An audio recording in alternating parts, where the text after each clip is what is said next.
is up, everyone? My name is JJ. I'm here with... Hello, my name is Rachel, and I voice Aria in the game. Whoa! Mind blown. You're just like her, for real, for real. No, it's funny because when I be like, I'm here with, it's like either hit or miss where someone's just like, oh wait, am I supposed to introduce myself? It's just like, yes! No, it's all right. You're talking to a fellow content creator. I know a YouTube intro when I hear it, okay? Oh my goodness. So yeah, this is actually kind of interesting because you're the first person to ask to be a part of the thing for voice acting. What made you want to become Aria Hartfield? Oh, that is such a good question. So that's so interesting to hear. I am constantly reaching out, first and foremost, to literally anything that looks cool, even in the slightest. Even when they're like, oh, we're not doing voice acting at all. I'm like, okay, but if you do, because I love being a part of as many different projects and just as many projects and working with as many people as possible. But for this one specifically, I love visual novels. I like video games in general, but oftentimes I will watch people play other styles of video games because I don't necessarily have like the greatest ability at the combat or whatever the mechanics are. But visual novels are a lot of fun because all you gotta do is press a button.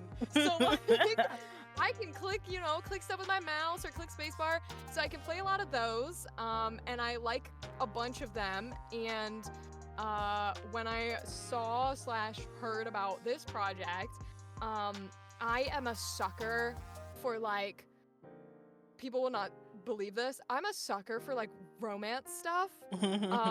I love dating sims, and I was like, ooh, dating sim? Okay. And yeah, that's what made me gravitate. It's kind of funny though, because the programmer who was the one who told me to become director, because I was supposed to be for one position, and he's like, you know what, you're pretty forward, and you're not afraid to speak your mind. Can you become the director? I was just like, I have zero experience, but I guess. That's the best way to do it. Yeah, and it was just kind of funny because I'm like, is it possible to do voice acting? He's like, yeah, it's possible. He did not say how long it would take, mind you. He was just like, oh yeah, I could do it. And then he does the Damien route. He's like, it's only gonna take me a week. 1 month later, I finished the Damien route. I was just like, oh yeah, how long is the Ethan round's gonna take? 3 weeks. I'm like, you're such a liar. It took you a whole month to do Damien. He's half the size. It was just like, I mean, it's so hard. I was just like, don't say 3 weeks. I was just like, the voice part was the hard part. Like, a lot of this part is hard because it's like a lot of coordination, but the voice acting part, even though it's such a good payoff, it's very hard to implement. And it was just like, oh my goodness, it sounds so much like crazier with the voice act. Like, some of the lines are just ridiculous when they're said out loud. Like, there's this line, Serenity House, like, that's some great meow meow energy. I was just like, oh my goodness. So yeah, it was just interesting. He's like, oh, can we have her? I was like, okay, what's she gonna do? She's like, voice acting. I was like, oh, so we're doing voice acting. He's like, yeah. I was just like, oh. And then we get all the voice actors before finishing the game. I was like, oh, this is actually very scary now, because now we gotta finish the game. Because during the keeps you committed. Yeah, no, because I mean, some people will still decide to cancel development before, and so it was crazy because he was just like, especially with the time frame we had, he was just like, we're gonna have to cut some routes. I was like, we can't cut the routes, we already have the people here. Like, I was just like, we're committed now, either shorten the routes or something. We can't just be like, that's right. I'm like, we can't just be like, oh, you know what, never mind, you're not a route. It was just insane. So yeah, so you actually saw Aria's first look and then her second look, because you came in when she was still the fiery redhead, and she had the she was supposed to be a psychopath essentially. Like But a that- yandere. Yeah, and then she became a completely different character. Are you able to see your screen? Am I able to see my screen? Yeah, What do you mean by that? I'm showing you OBS to see what I'm seeing in terms of what I'm Oh. recording. Yeah, that's You why know, yeah. If I knew how to work Discord. Wait, oh, I see. Okay, I'm pulling it up. Guys, this is anyone who knows me knows I am at technology. Just like Oh, Aria, yeah, I see. just like me for real. Yeah, literally. For real. She's just like me for real. So yeah, Yes. Okay, I can see the screen. yeah. So like you saw her when she was in her beta design, the redhead, and then you know you have the brunette version, which is kind of funny because I saw this post where it's just like, tell me a game where it doesn't have an otome tell me an otome game that doesn't have a main character with brown hair. I was just like, dang. Kind of working like petite build, brown hair. I was just like, no, just like Aria. I was just like, well, we had her original design. True. But like, which design do you think speaks more to you? Ooh, that is a great question. I think like I kind of okay. So I personally love portraying like villains and, you know, emotionally manipulative and Yeah. that sort of like those are my banger choices. However, because of that, I don't always get to do the like genuine, innocent, like curious, loving and caring characters. Mm-hmm. So I actually kind of love the brown hair, like very sweet, very gentle look, and the version of her that she became in that way, where she feels very vulnerable and feels very human.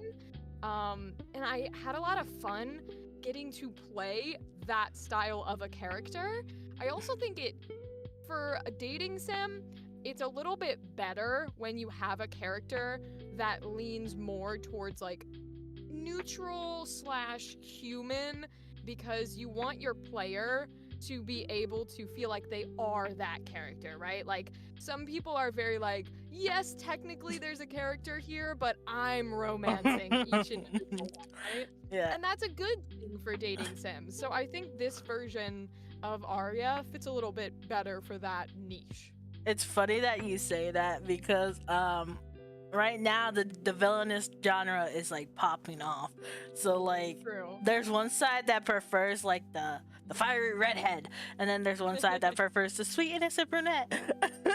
So with that being said, it was kind of crazy because with the polls and like how people play the game, they're just like how they feel about Aria is like a mixed bag, because you know Aria had the most psychotic change essentially, because she was supposed to go from I'm gonna manipulate your feelings, you might think I love you but I'm just playing around, to like, oh, I love you, I actually do love you. So it's just like ooh.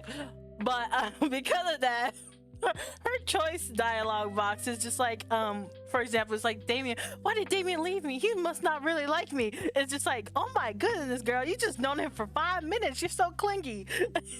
And so See, like but that's so fun though, because like I think, and here's the thing, right? This is fully hypocritical of me, and like I hate characters like that. Like genuinely, I will watch a show, I will play a game, and the second a character is like being all whiny, I'm like, well, I hate you. Like so annoying. But because I'm voicing her, I'm like, oh, little Aria, she's so insecure, and she went to me. So it's a very funny flip of like, I enjoyed playing a character like that. I think partially because in real life I hate them. Yeah, it's just so funny because a lot of the people who are part of this cast say, yo, these characters are just like me, for real. And I feel like Aria is like, she's not like me at all, because She's just a blank she's a blank canvas. So it's just like, Literally. yeah. So it's just like, oh, how do I portray her? Yeah, it's with the old design, I've been trying to work on like a game where it's kind of like a what if scenario. It's like, what if Aria was actually like psychotic? And it's just like, what if someone took her place, or what if she took someone else's place? So yeah, it's still such a work in production, because we've been also working on a prequel for the game too. This time the main character is Tanner. Because he had no justice in the game. You couldn't romance him at all, because he had his twin brother Ty. So we've been working on the prequel called Brotherly Bond. Yeah, so it's not really so much a romance, it's more like a bros. It's for the boys. So well, I support it either way, but if you ever do need a psychotic, you know, nice villain lady, hit me up immediately. you play both Ari and Aria. You're like, I am both. Yes, let's go. Listen, I will bust out any voice you need. Okay, just let me be a villain. Like, yeah, we one of the things we are asking is like, if you got to do Aria or someone for like one of the spin-off titles or something, would you still be down even if it was not a paid project? Because we want to keep going on with like making novels or visual games, but you know, we don't make bank from this. So are you kidding me? You could message me tomorrow and say we've fully dropped everything Aria and we're creating a whole new universe where all of you are flying squirrels, and I would be down. Like, because we mostly finished Aria's Choice, but like we just have to fix the errors, so it's technically playable, but it's just like, you know, this is kind of weird that there's this one line where Damien's like, the passion, the desire, the fire, and he says it twice, and someone's like, wow, he's very passionate. It's like, that's not meant to happen.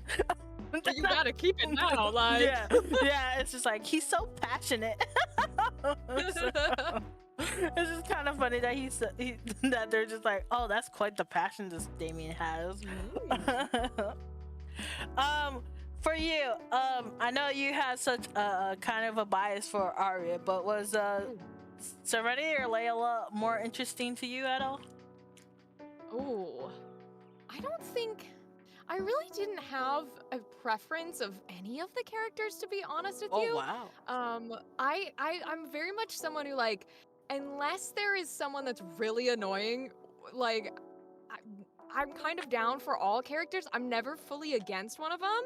And on the flip side, I loved all of like the girly group friendship scenes. I was like, oh, we're on a part of the story without romance? Let's go. No boys allowed. Like, it was fun to do those little bits because I think it makes all of them, but Aria especially, like, it rounds her out, because if you're not somebody who puts yourself in the shoes of the character you're playing as, and you're like, this is me, and you do see them as like a separate third party, then you need that player character to be rounded. Otherwise, you don't care about them and you don't want to keep playing. So I think it gave her like an established area of like, oh, we have friends, we have a life, like this is important, all those kind of jazz. So I liked it. I was talking to the voice actors, Soraya. She's like, yeah, Aria is one of those girls who like cares about her friends, but like the moment they're out of sight, they're out of her mind too. Like, yep. It's just kind of so funny. It's just like, she's just like, oh, there's Serenity. Oh wait, where's Serenity? Never mind. Damien, Tanner, Ty. Like, she just thinks about everybody but her friends. Listen, she can't help that she is the lead in a dating sim, okay? Yeah. We don't all get to live that life with like 10 million different boys, okay? Yeah, it was just so hilarious because I'm like, she's like, yeah, she still kind of has those main character syndrome traits. You know, just like she really does. So, oh yeah. Yeah, I think the girl moments you were talking about, that was one of my favorite things, even though some people hate it. Like, they want to skip those those moments because they're like, I just want the romance. I was just like, Aw. bro, but like, what about building other bonds? You know, there's other things in life, and they're like, but the romance. I'm here for the fantasy. I was just like, this is too much of a realistic point of view for a fantasy. Like, cause it was funny because the only supernatural character is Layla, and you're not Layla. So like everything that happens to her in like a cliche happens to her. She gets like the love triangle. She gets the like the rich man chasing after. Like everything happens to her, and you're just watching from the side. You're like, what about me? Like what's I was just like, I guess I'm just observing because it's not happening to me. Right. So it was just like one of those things.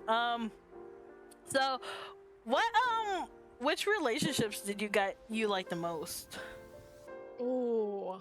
Oh boy, the hard questions. Yeah. I'm partial to our leading man, Damien. Ooh. Just because like me personally as Rachel, I love me some bad boys. That's all I can say. Like, and you know, like I also, you know, that was the first route that I read for, and it was the first one that I sort of was like, oh, okay, this is, you know, where we're headed. Before everything else got introduced and multiple, you know, different options came up and different boys and different personalities. So I'm partial to that like the main one, the main interaction. The main love interest. Yeah, a little bit. I'm a little bit of the main love interest energy. I will say, there is something to be said for some of the dialogue that I remember being really fun. Was a bit of that like the mean boy energy that was not Damien, but was a different partner if you go that route. Silver! Is it Silver? Yes. Oh my goodness. It's so funny. No. Some of them, yeah, the mean boy energy, that's tasty too. No, it's so funny because the rankings go from Damien, Ethan are kind of tied, then it goes straight to Silver. It's like, Silver was supposed to be a joke character, and like for some reason everyone's falling in love with him. It's just like, you know what? I can't stand him in real life, but he just really works in this game. Like they're just listen, I would never ever let somebody talk to me like that out in real life, but you know what? Maybe he can. It's so funny because there's this one scene that he said, he's like he almost gets Serenity, right? Like she is like literally falling for him because she fell, and he's just like, you need to lose the people. You're such an a-hole. And they still get together. I'm like, bro. I was just like, this only could work for you, my dude. Cause like, how? And it was just so funny because I'm like, how did this joke character get so much love? Because we had the least amount of time for him, and it was just like, I wish there's more to Silver's character. I was like, maybe in the prequel. Yeah, listen, in the prequel, and also if you ever do, you know, spin-offs of, oh, if this was the boy that you picked as Aria, now here's a little tidbit. That would be one hell of a spin-off for those two. You peasants. You commoners. They would get isekai'd into an anime, but they get, instead of like being isekai'd as the hero, they would be isekai'd as like the king and queen, and they'd run over the whole place. Like, it's kind of funny that you vibe with Silver, because usually people say for Aria, the best routes is really Ethan or Damien, and then like the other boys are best for like Serenity and Layla. So like Layla specifically, I don't know, Layla apparently could bag any guy because all the guys like, yeah, I want Layla. Like someone's just like, her voice, just the way she is, I don't know, I just really love Layla. Like three of the voice actors like, yeah, Layla. You know what? You know what might be fun? I could imagine like if you flipped it on its head and you did a like won't use the term harem, but you did like a reverse where you could choose one of the boys to play as the main character, and then like the three of us are the options. I think that would be interesting too. No, that's literally what I've been thinking about. It's just like, you know, Tanner doesn't have a lot of love. Tanner's harem. So, and you can see who's like, which one? So, and then have like 2 or 3 more girls in the fray. Yeah. So, that's extra work, but you know, maybe one day. Like, you guys are down to voice act again? It's like, is it gonna be is it gonna be as much of a time crunch? Who knows? But yeah, it's usually Aria could go with Damien or Ethan, Silver, not Cyril. Serenity is Silver, Michelangelo, and then Layla is, I mean, technically everybody, but the twins, so Ty and Tanner. So like, which of the parents did you like for like each of the female protagonists? Oh, that's hard. See, I'm all about like, I'm all about like whatever floats your boat type of energy. So I don't know that I could pick one besides me saying I like Damien or Silver.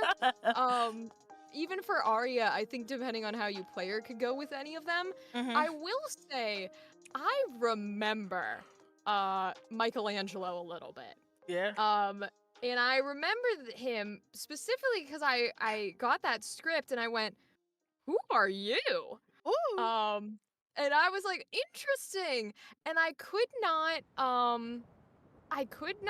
vibe him out to save my life. It's like I couldn't figure out whether, you know, this was like another route that was being thrown, or if this is just a fun side character, or if this is something else. What is his deal? Why is he here?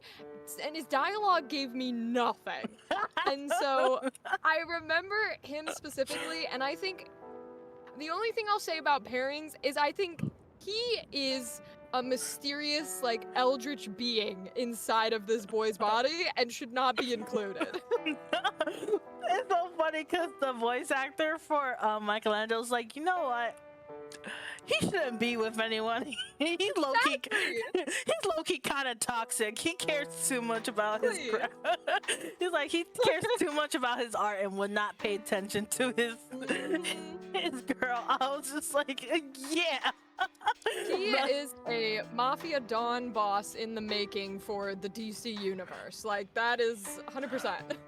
Yeah, but I was just like, we gotta add him. We gotta add him though, just for the options, man. There is Tanner, who you don't actually get to romance. Do you think you don't need to romance him because you have his twin brother, or you think it would have been nice to romance him? Oh, I like having a character that is not an option. Yeah. Personally, I think there is something to be said for being able to use your imagination and write fanfic, so to speak, about what you would want it to be like and how you think it would be versus it being an actual route in the game. And I think it's always interesting as well to have like options that are non-romanceable, and it's not necessarily because of like preference or gender, right? It's not like, oh, well, they're not an option because they're not into your gender or you're not into theirs. They're just strictly not an option and will not be. That's not their role in this story. I really, really like that because I think it fleshes out the world around us, right? And it gives you a little bit of a foothold in like, okay, not every cute character I see is gonna wanna like fall in love with me, right? Some of them are like fully standing, able to function people. They don't need to have me there. No, that's funny you say that. Because Tanner, the reason why he's not romanceable is because he is too into Layla. Like, Layla is the only girl for him. He's like, Aria who? No, it's only Layla that I care about. It's just like, Like, is your name Layla? No, I don't think so. Then don't talk to me. So like, that's where like fanon and canon comes in. It's just like, you know what? Do what if scenarios yourself. Make comics. It's just like whatever. So, um. So yeah, like one of the things with Aria's choice is it was supposed to be super realistic. Not super realistic, like kind of in between. It wasn't super fantasy, like, you know, oh my goodness, all the boys are gonna love me at the same time. It's gonna be a competition. Oh my goodness, who to choose? And so like it was more so like, you know, you have to actually communicate with them in order to actually get a whole romance going, you know, part of the whole psychology and stuff angle. And it's interesting how you're saying how you prefer not everyone being in love with you, because I think part of the turn off for like Aria's choice is that not everyone is in love with you. You gotta work for your love. That's right. Listen, sometimes it's fun. I will say, right, there is an appeal to everything being an option. For example, right, there's a game coming out in like April or something that's literally called Date Everything. Oh, and yeah, I heard you of that. can bet your booty I will be playing that game and I will be dating everything. But I think because that is something that is often the way these genres are and games in this territory are, that it's nice to have one that is like, no, there's no, you know, funny gag where you're all like pigeons or something, although shout out to that dating sim too. That's a full There's boyfriend. no, we love that one. We love it. There's no like funny gag. There's no like fantasy world. They're not monsters. It's not like have all these things. There is, I think, a place in every genre for all different types. And this is Aria's choice is the one that fits into that. Hey, you're a girl, you know, we're going to school and we're people. Like it's very human, and I think there's a place for that, and I like it. One of the it was kind of have you ever played Class of 09 or heard of it? I don't think so. You haven't heard of it? I don't think so. Well, it's been going on hot water recently because of the creator, but it's a satire because it's like everyone's essentially like a druggie and whatnot in that school or whatever. It's super out of this world, and how they get the reactions by being like so unrealistic, but I guess some people could relate because that's what happened at their school, right? Like how I was going with our choice is that it's kind of realistic in the fact, like, you know, you don't really talk to people unless you interact with them, like, you know, Yep. like in college, you know, you're not gonna just randomly be like, oh yeah, this guy's so into me, like I never met him, but I never met him before, but like, you know, hey. But I just kind of find it funny because your main love interest, Damon, just approaches you. It's like, so yeah, Aria, right? Yeah. He just kind of just like, hey, lady. It's just like, who are you? And that's why we choose him every time, okay? Unless you're like, you know what? I want a different level option, not you. Like That's right. So, which route you think fleshed out Aria the most? I think instead of a route, I would flip back to those friendship scenes. I think any scene with the girls is what fleshes her out, because if you don't have those, she just becomes, you know, the placeholder. And again, sometimes placeholder is fine, but she is her own character. She has her own thoughts and rights. You just have the ability to make them sometimes. And so I think those friendship scenes with the girls are really the ones that flesh out like, hey, this is a character living her own life and having fun, and she's got friends, and even if you pick none of the above, she will continue to have a good time. So I think those ones flesh her out the best. Oh yeah. So one of the things we were gonna have, or I was gonna try to, but then I messed up the the chart. Oh no. What was that? So apparently in romance, you can't have the main character be by themselves, because that's a deal breaker. It's like, how can you have an ending that's not a bad ending where she's by herself and embraces being by herself? So we're gonna have Serenity be the placeholder for that, where she realizes, you know what, I don't need a date right now. It's just not my time to date. But accidentally wrote the thing wrong, so we didn't get that ending. So she ended up with one of the boys instead, which means that Serenity had her option of being with Michelangelo exclusively, and Layla had her option of being with Tanner exclusively. Well, not exclusively. Tanner is exclusively for Serenity and Layla, but Aria doesn't get him. But then there's like certain exclusives where Serenity could get it, but not Layla, and vice versa. So like, what would you have thought about like one of the girls not ending up with someone, essentially? Now, correct me if this is not in the game or spoiler territory, but I remember recording a like no option for at least one of the routes. And I remember when I was recording it thinking, this is fire. To be able to be like, nah, actually, I pursued you this entire game, but I don't want you.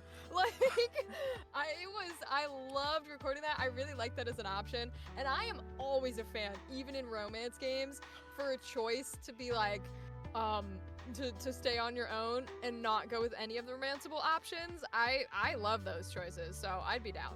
Oh, so so in every route at the very end, because we didn't want people to be upset, it's like, where did I go wrong?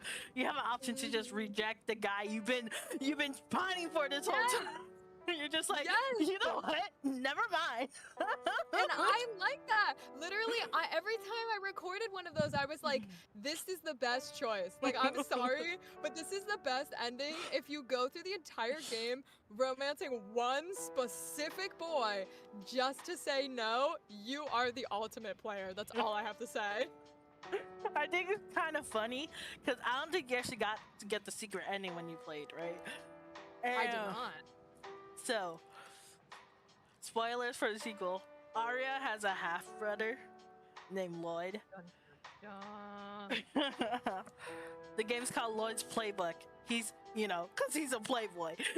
And so, like, Aria's supposed to be, like, the innocent version of it, even though she's kind of cruel at times. Wow. Lloyd's the playbook. Like, he's a heartbreaker. And it's kind of like they both don't understand the concept of love, but they go about it two different ways. Where, like, Aria chooses not to date. Well, Lloyd will date, but he's not gonna commit. And it's just kind of hilarious to just see, like, they're kind of like the same person, just like taking things opposite. And so, like, yeah. And then there's another sibling, like, and she's just kind of there, like, like she's actually. It's so goofy to say out loud. She's actually this version of Aria, like the original version with some altercations to it. So like because I was just like, I like this design, I want to use the design. So like we made some changes to it. It made it like the youngest of the siblings. So yeah, but like I feel like it layers Aria. Well, also not having her be the main lead. What are your thoughts on that? Yeah, I mean, when that jazz came about, I was like, oh, we're getting more Aria lore. Because, when you voice a character and you sort of build a character, right? I am going into it like, okay, this is how I think she would respond in these scenarios, and this is like her inner emotional life, and this is her relationships and how they are for each of her friends and how she sees each of the boys. And so the more Aria lore that came about, the more I was like, oh, now I have to throw this into the mix.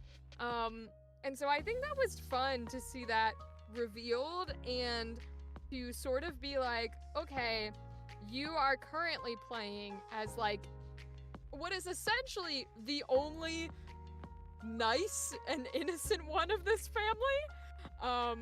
And then you have little back burners of the other two that are here like, hey, if you enjoyed playing the nice one, get a load of us. And I think that definitely forms a bit of how she turned out, and it probably forms a bit of how they turned out, because if Aria was growing up as like the sort of, you know, perfect girl, right? She's always put together and does well in school and doesn't like go with all the boys and makes her decisions and stuff like that, then it makes sense for, you know, a sibling to be kind of the opposite, where they're like, I will never be that, you know, I will never be the smart, perfect, handsome one. So I'm just going to do whatever I can with whomever I can, while I can, right? So, and it's funny because not the Playboy aspect, but that mentality is a bit more where like my personality lies, because I'm very like, do everything that you can right now, go for it, like don't worry about the future type of energy. So it's funny, he's got bits and pieces of his personality that I relate to. And I'd be interested to see where all of that goes. Yeah, I'm interested too because we got we got too crazy with the story. I was just like, how is it the we're literally writing, right? And what we're like, let's have a yandere round. Oh boy. Like, I was just like, are we really gonna make a yandere love interest? He's like, the boys will love that. I was like, okay. Listen, listen, I've been in other visual novels and I've been in other dating sims, and I have yet to be able to play a yandere or a tsundere or anything that is, you know, a little bit like, maybe don't pick this person. And I'm dying to play the character that is like, oh, that's a bad decision, right? Like, it's like romancing Lae'zel in Baldur's Gate 3. That is always like my choice. I want the one that beats you up type of energy. That should not be clipped out of context. But anyways, that is like that sort of snarky energy and like toxicness in a game, in a fantasy world. You want to see where it goes. And it's so much fun to play those characters, and I've yet to be able to play one. So if anybody out there, or if you guys, when you create your next stuff, if you have a character that is like, oh, this fits that description, let me know. Yeah, I just find it so funny though, because it's like, I feel like Aria's choice is like, this is what a healthy relationship might be, and then with the sequel, it's like, this is not a healthy relationship at all. It's like, this is not something to strive for. Correct. And it's just like, I gotta be like, warning, do not do this.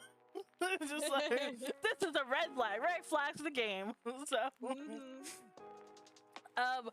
do you wish there was more drama with Aria, or like, what is something you wish that you gotten from Aria, or like her depthness that like is in the game?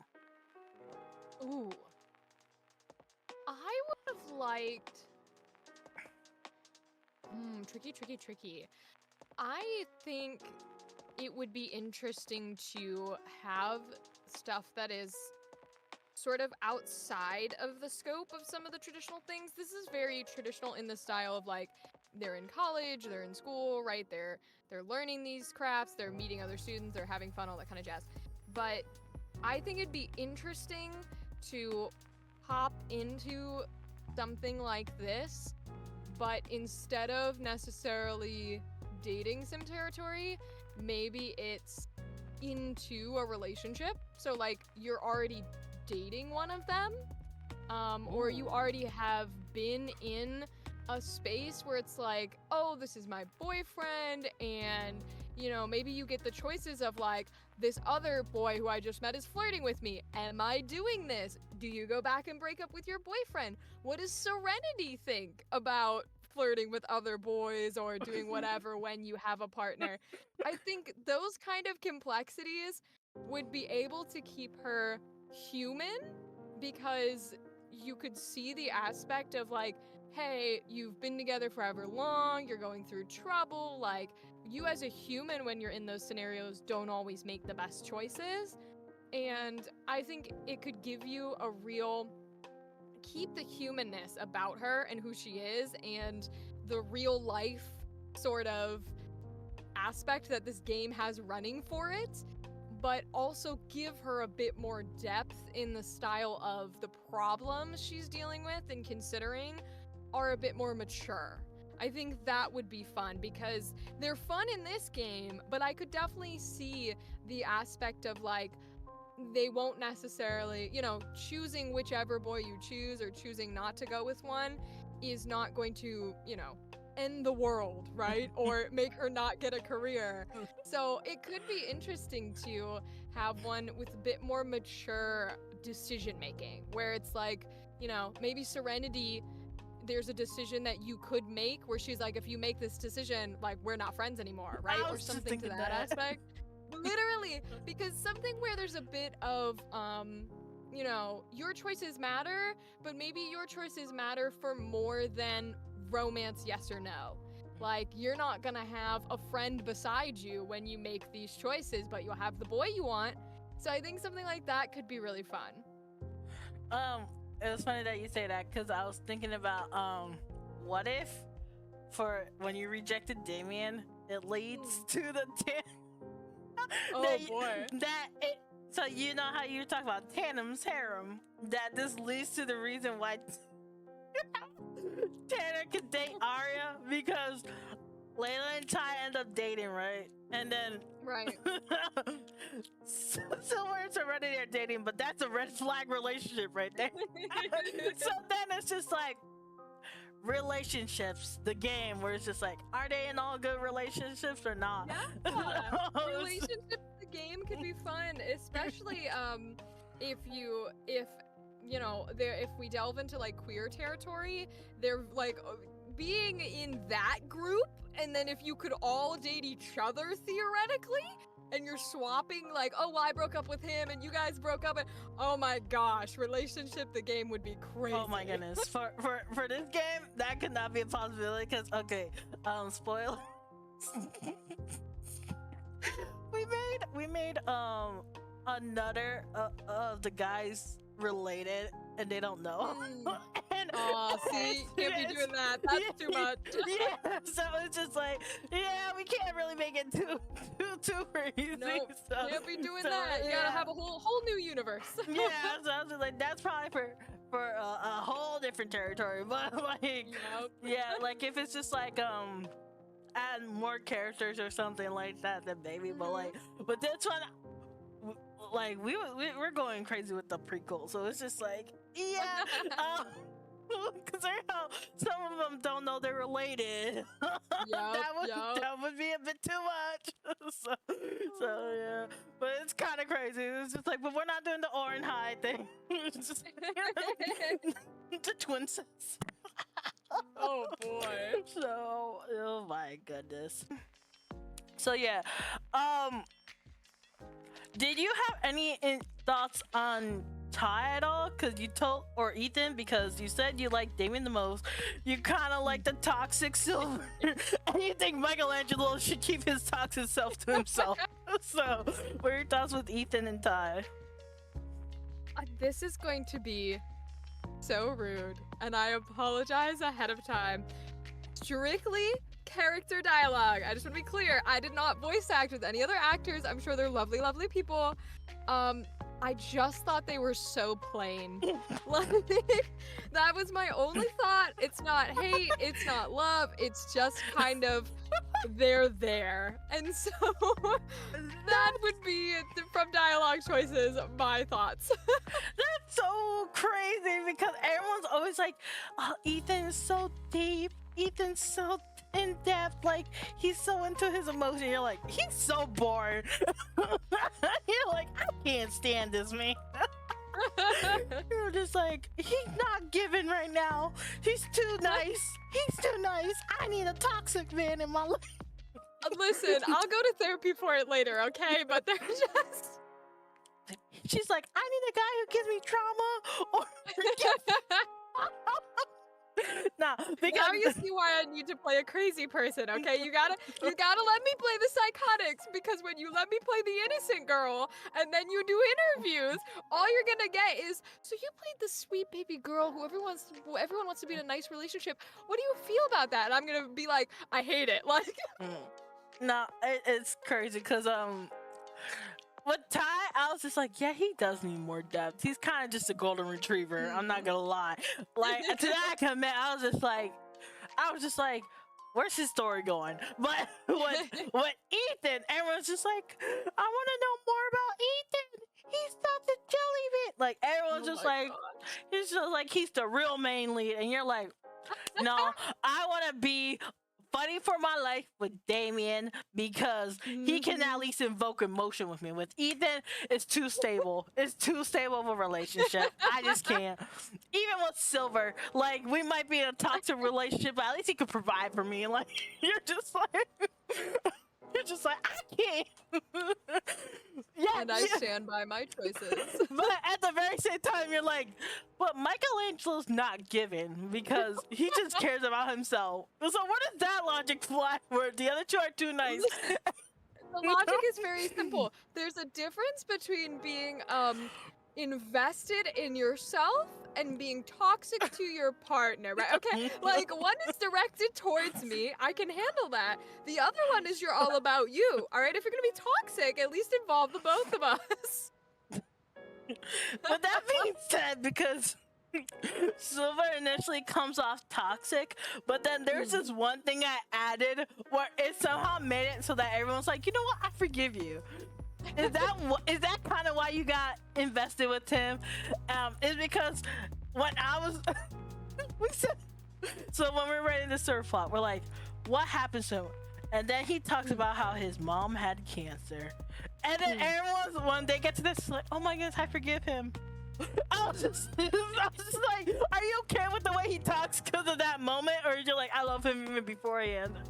I was just like, he just gives too much of a red flag, but he could provide for me anyway, so it don't matter. Like, why did you like Silver? Listen, I feel the need to defend myself. However, I am absolutely not going to. I was all in for the toxicity way before we got justification, okay? That's so hilarious, man. No, cause like I even made a point where he's like, "The world is my oyster. I shall do what I want." Like to really make like he's like he takes out his golden compartment to really make it like, oh, nah, he's not supposed to be here. Everyone's just like, "We want more Silver." So when it comes to Silver and his routes, which route do you think he works the best in? Him and Serenity, him and Aria, or him and Layla? You even have to ask? I will always take that boy for myself, okay? Well, like because in the Layla route, one of the things, one of the voice actor for Serenity is like, he's such a himbo in this route, and I love it because he's just like, wait, you don't love me for my money? How do I get you? How do I get you? And that is really cute. So he's just like, you love me for me? He's like, why would you love me for me? It's just like, oh my goodness, what? And it's just like, in the Serenity route, it's giving the Kage-sama Love is War vibe. And then in this one, it's just giving the therapy route, honestly. It's just like, so like, I know your mom died, and I know that's why you're such a a-hole half the time, but like, you're my a-hole. Like,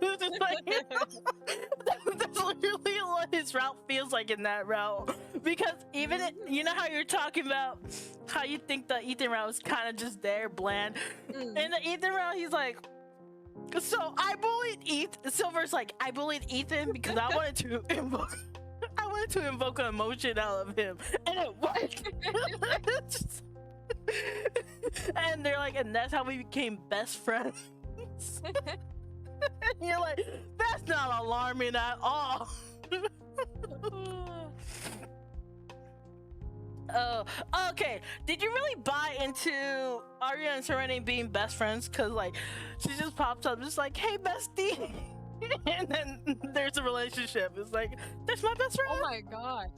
No, of course. You know, like I've said, the friend scenes were my favorite. I loved every time there was a scene with her. I was like, let's go, okay. And I think their conversations were fantastic. And they were well written. And I 100%, I was like, these girls are in it for the long haul. It does not matter which one gets with who.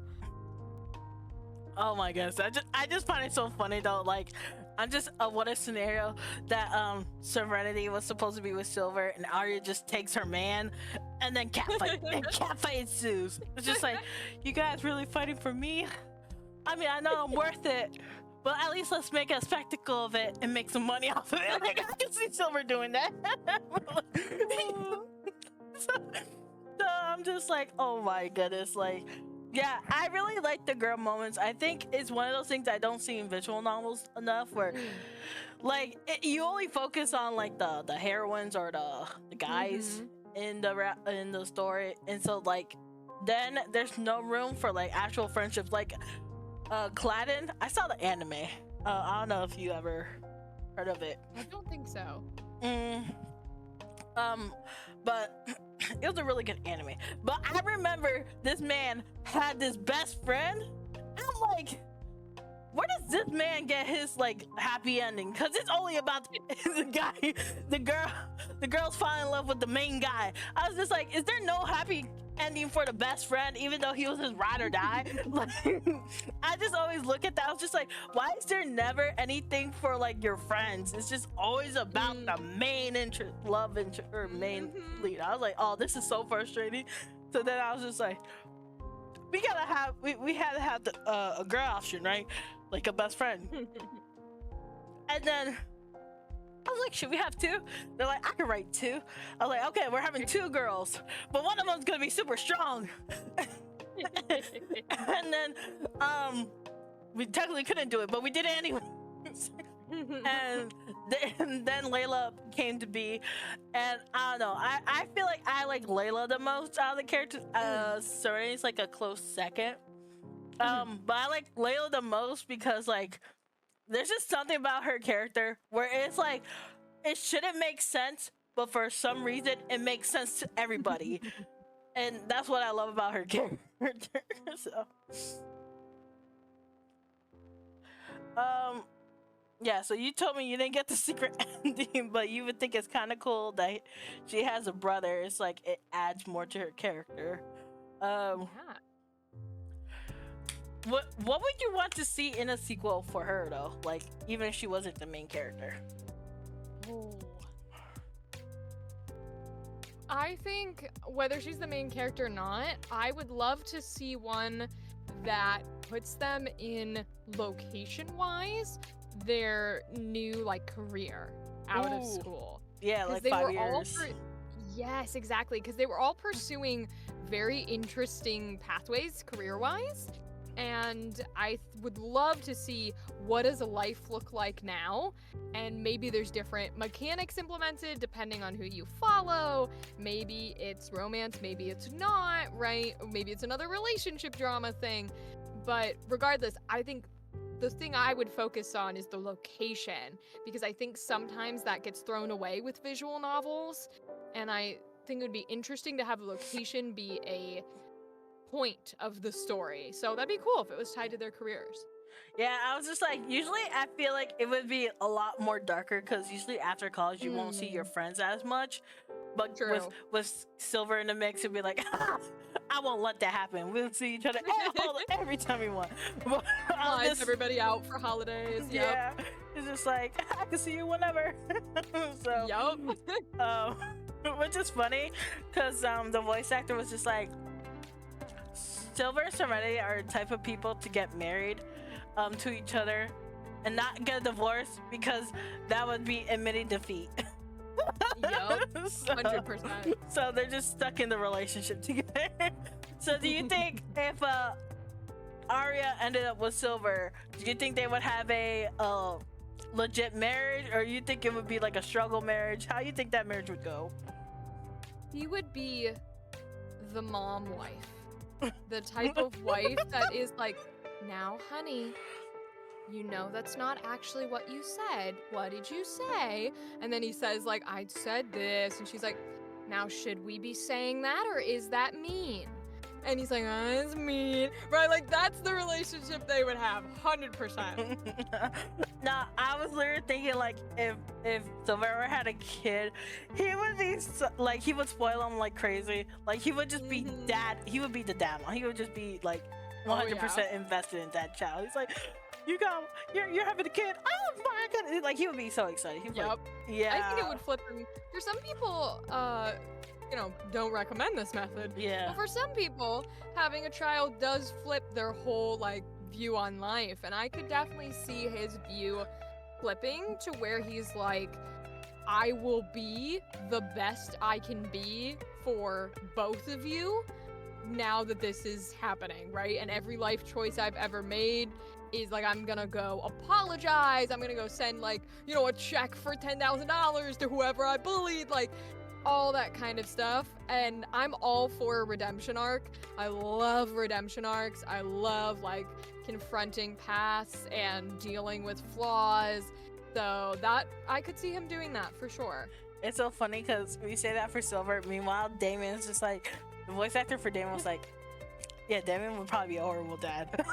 Horrid. Like, because he's like, he has too many issues right now. So he would try to be a good dad, but he just would not know how to be a dad. And then you have the voice actor for Michelangelo. He's like, don't ever let this man have a kid. Don't let this man have a kid. But like, I think with the twins, I think they would just be like, the regular dad is just like, let's watch some sports, open some beers. Like, they just like, they're just like the tame option to have, honestly. Like, out of the mix. You would think it would be Ethan, but it's like the twins, because they're just like, I mean, we're just normal dudes. Ethan's a prodigy, so like, I don't know how his story would go. There's so many ways to go with his story, but like with Damien and Silver, it's like polar opposites. It's like best dad and worst dad. I don't know why I enjoy Silver so much.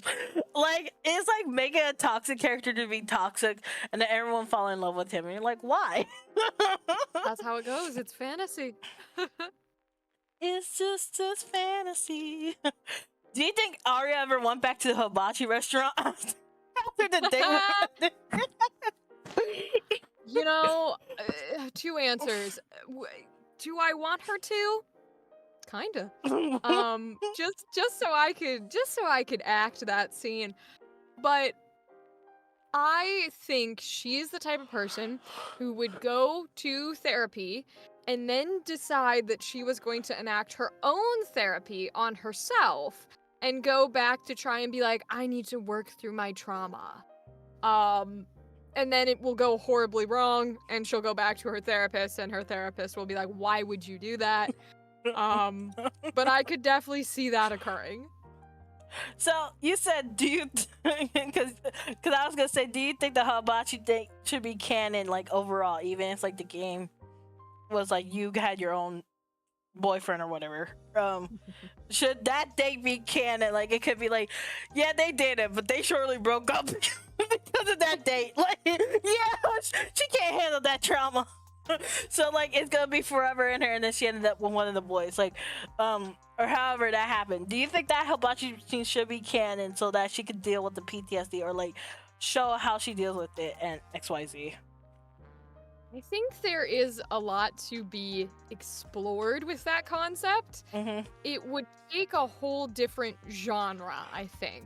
You would have to walk, if you were gonna go into that energy of like, okay, this has happened to her as a character, I think you would have to go into like those style of games that are introspective, and their journeys, and they're philosophical, and sometimes they're depressing, and that would have to be the route you would go if you were gonna pursue that being a part of her, because You want to make sure you give that kind of trauma the respect it deserves in being represented properly.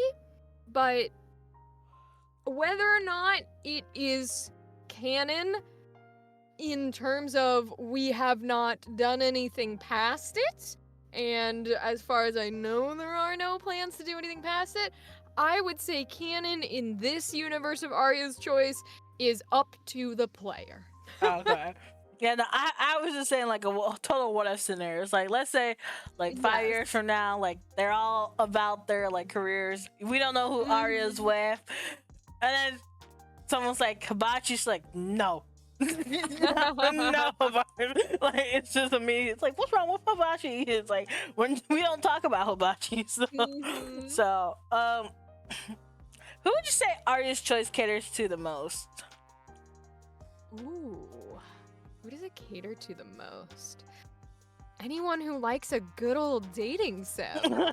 If you are, if you're hankering for every possible game where you can romance things, this is a game you play because there's a bunch of different routes and choices, and that's not always an option, especially for indie games.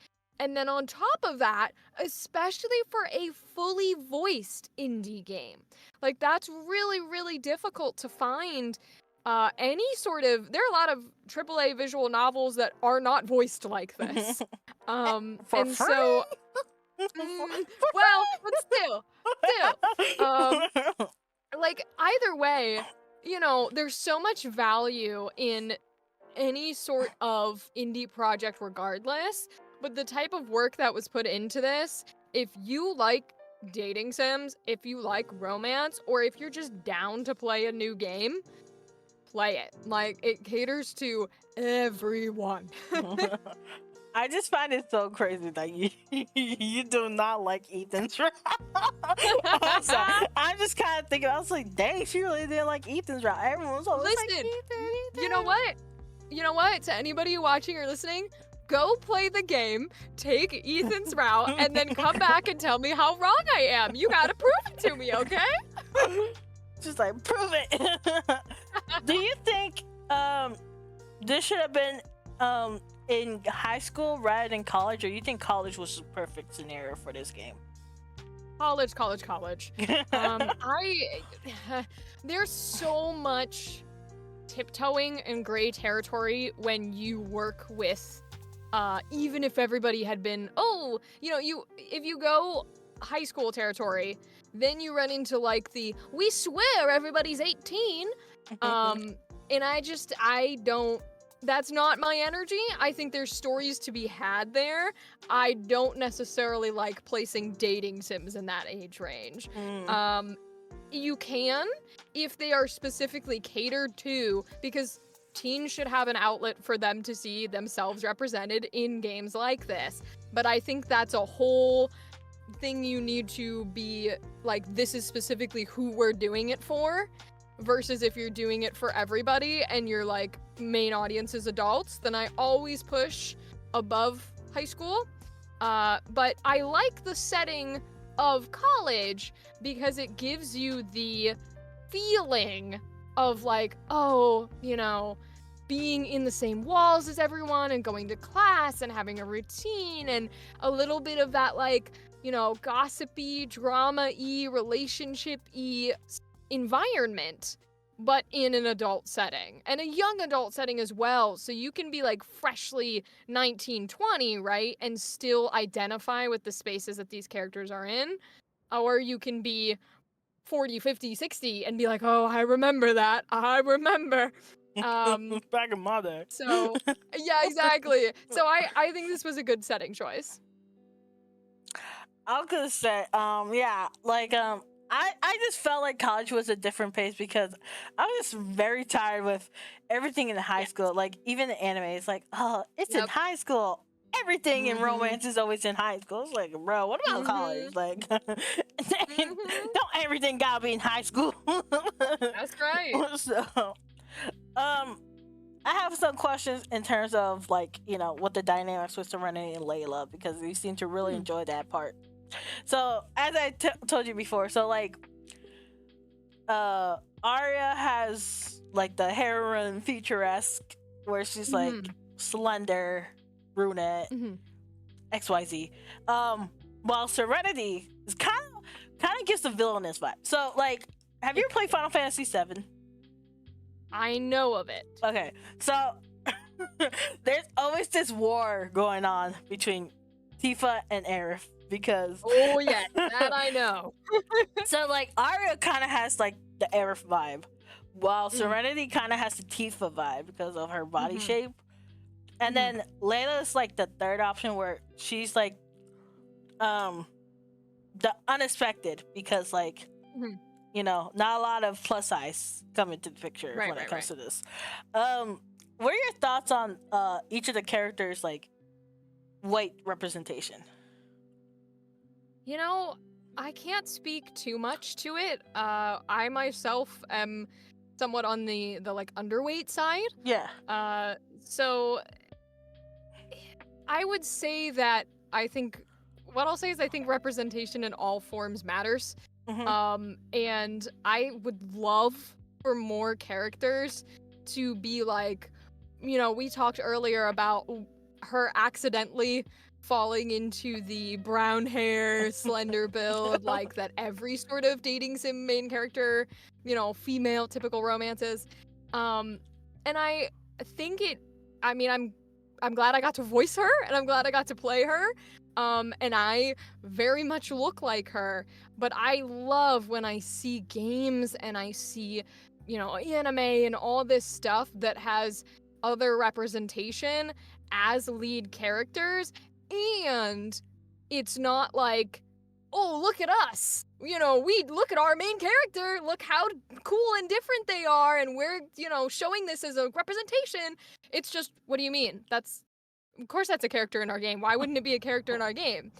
So I think it would be really nice to have like, and you know, like you said with Layla, there are some pushing of boundaries and stuff. And I think as people go forward, just designing characters that have different traits or, you know, are minority gender or race or whatever it is, or body shape, and implementing them in your game without a second thought, I'm full support of it. Like, so like yeah, Serenity kind of has like the villainous type. Okay, apparently the villainous build is more like having the busty look, the more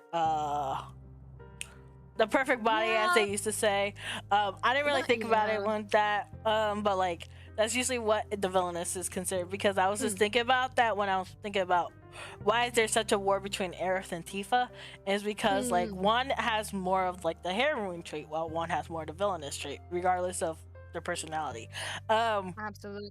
Yeah. And there's psychology and social norms and stuff written into that too, where the Western media, at least, and some other cultures as well, but we have had such a push and a foothold and a root in like the innocent, gentle, sweet, you know, correct, in quotes, princess type is the skinny, white, blonde or brown haired, you know, girl. That's who she is. And then the villainess has to be sexy because women who are sexy or sensual are scary and bad. And you know, the funny characters have to be larger and that kind of thing. And we have a big sort of, it's consumed and melted into designs and character designs. And sometimes you want it to be that way for specific reasons, because you're like, I'm trying to push this way or push against this way or make you think one way and it turns out the other, right?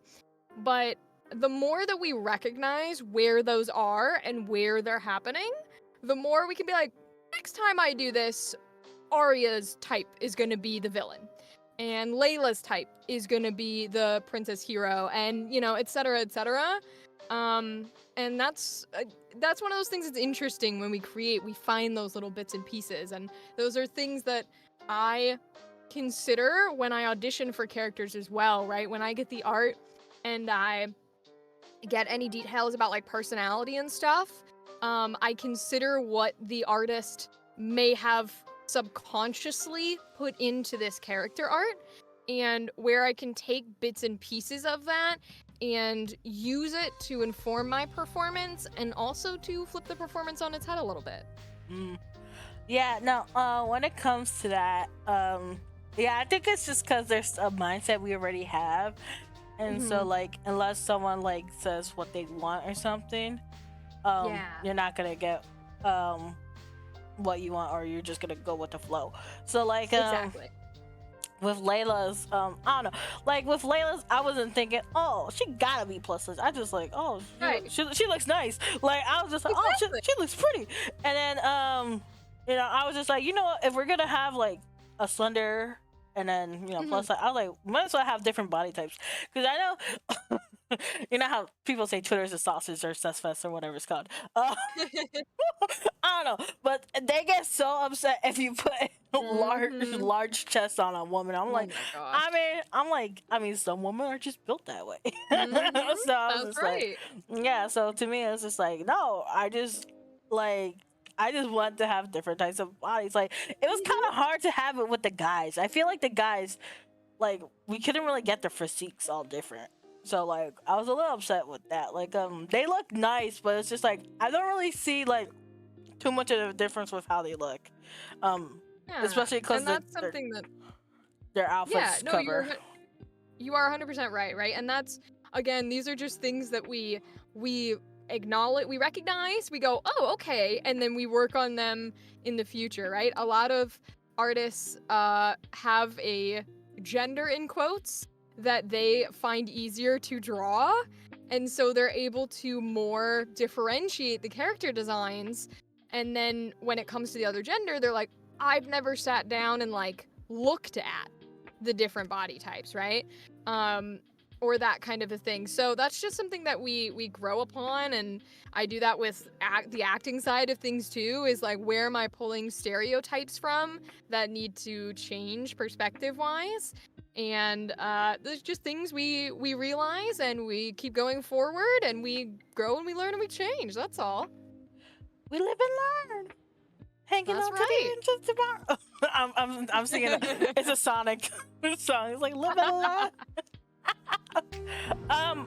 One of the things was, what is someone you wished Aria had more one-on-one interaction with? Oh, she got quite a bit. Did she? I think she got quite a bit of, like, all the conversations that Aria had. I remember talking to most people, even like, I don't know if I have everyone. I mean, I'd love to explore the relationships with everyone, but I do think that most of the characters, if not all of them, got a pretty good vibe, like, got pretty good interactions. So I don't know that I have an answer for that one. Who is someone you want to see more of, I guess, or story? Is it gonna be Silver or Damien? I guess Silver or Damien, I guess. Oh my gosh, yeah. I mean, either one of them. I'd also say Serenity. I think any of those three I would love to see more of. Of course, I'd love to see more of Aria, but I think those three, if we're talking other characters, would be that would be the way to go.